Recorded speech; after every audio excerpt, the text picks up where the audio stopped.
Somewhere over the rainbow, skies are blue, and the dreams that you dare to dream really do come true. My story begins in the summer of 2011 in Clear Lake, Texas. We were having a barbecue, family visiting from Mexico, laughter filling the air. It was there that I learned something extraordinary. We were heirs to a Juan José Treviño land grant, El Gato del Agostadero. More than 65 oil and gas wells lay beneath that land in Hidalgo County, and for generations, our family had been its rightful owners. An attorney appeared, promising to fight for rightful heirs in the state of Texas. I was skeptical, but kept an open mind. A family member provided documentation, a family tree, and copies of papers from the General Land Office in Austin. After reviewing everything, I was convinced we were rightful heirs. So 191 Treviño family members submitted birth certificates, affidavits, and signed legal documents, giving the attorney authority to represent the entire family. But for the descendants of Mexican land grant families, those dreams were often delayed, tested, and far too often stolen. Long before the Spanish arrived, this land belonged to Native Americans. They hunted here, farmed here, lived here, generations of people caring for the land as their own. Then came the Spanish, claiming territories and issuing porciones to settlers. Mexico continued the practice after independence. Families legally obtained these land grants, securing their place in history. When the United States arrived, after the Treaty of Guadalupe Hidalgo was signed on February 2, 1848, it recognized those titles. Initially, it promised to protect them. But by the time the treaty was finalized, protection quietly became respect. Protection implies enforcement, safeguards, justice. Respect, well, respect alone carried little weight. Over the years, many families watched as their land claims were ignored, challenged, or outright stolen. Wealth, security, the legacy of generations taken from their hands. But in reality, the original land titles no longer existed. After the signing of the Treaty of Guadalupe Hidalgo, William H. Borland and James B. Miller, commissioners to investigate land titles, traveled to Mexico in 1849 to retrieve the original land grant documents. Tragically, on their return journey to Galveston, their ship encountered a storm and sank approximately 15 miles off the coast of Matagorda. The wooden chest containing the original titles was lost forever, destroyed by the sea. Even from the beginning, the attorney was profiting from the heirs. She charged $300 for processing through her office and $75 for a title search, even though we all knew no true title existed, as it had sunk to the bottom of the Gulf in 1849. On December 14, 2014, we were officially declared heirs in Zapata County, Texas. While we were hopeful, she was already making money off our trust. Borland and Miller had identified which land grants belonged to which names, but some were accepted and others weren't. The shifting language of the treaty, combined with Anglo-American landowners, corrupt politicians, judges, and lawmen, created a no-win situation. Descendants were intimidated and subjected to fraudulent schemes, scare tactics, and other methods designed to steal their land. In 2013, the Texas legislature passed House Bill 724, which created the Unclaimed Mineral Proceeds Commission. This commission was tasked with studying and providing recommendations on how to distribute unclaimed mineral proceeds held by the state comptroller that were tied to original land grants. The commission's final report was submitted in December 2014.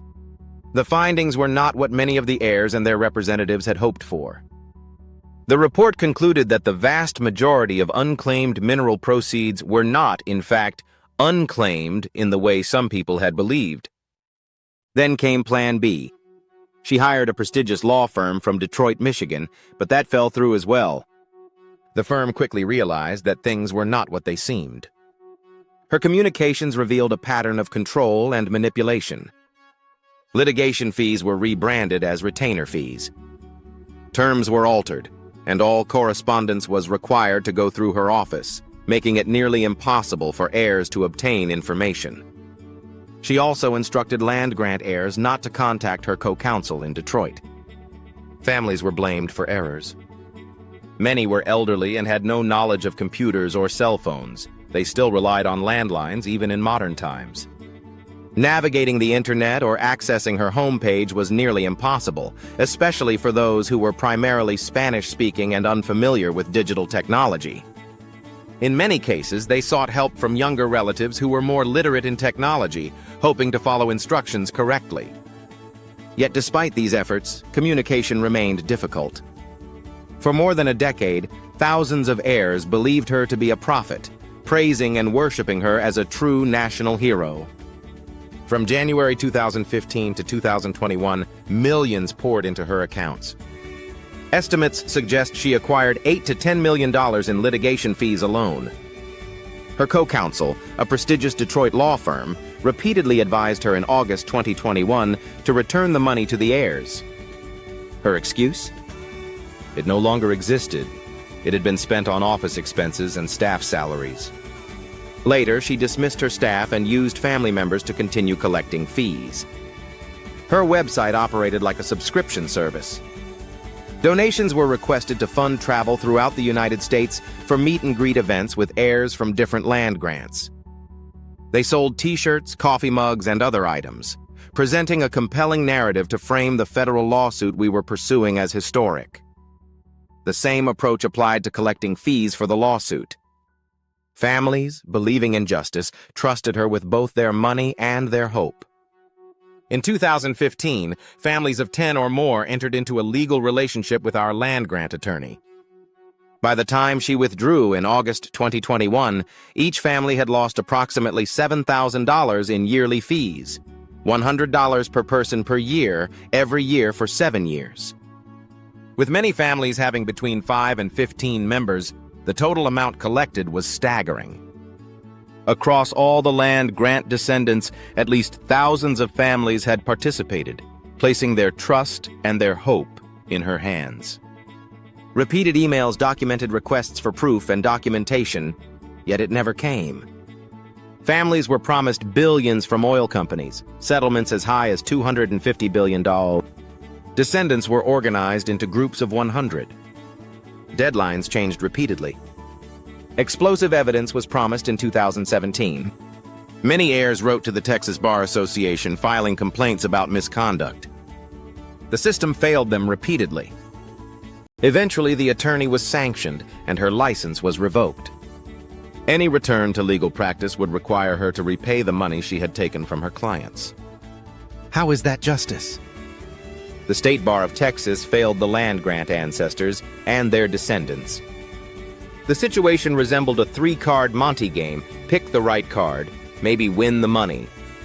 A cruel joke, especially as she neared 90 years of age. 11 years later, thousands of heirs realized the truth. Trust, faith, even prayers had been manipulated. The exact amount of money collected has never been determined. Many heirs began dropping out of the lawsuit.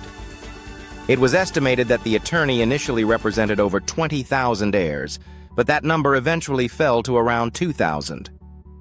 The final count remains unclear. And yet, our story is not unique. Similar instances of deceit and usurpation occurred with other land grants. Las Comitas, which rightfully belonged to José Andrés Treviño, was taken under the pretext of boundaries set by Henrietta King of the King Ranch in the early 1900s. Likewise, Juan Nepomuceno de la Garza's Los Finados was stolen outright by Mifflin Kennedy, who had close ties to Richard King during the creation of the King Ranch. This narrative of injustice has persisted for generations. But through it all, the descendants continue to stand. We honor the sacrifices of our ancestors, including the Native Americans, the original stewards of this land. We honor the land our families once held. And we pursue the truth because history cannot be erased. And justice, even delayed, remains worth seeking. Somewhere, over the rainbow, the skies are still blue. And dreams, even if delayed, still have the power to come true.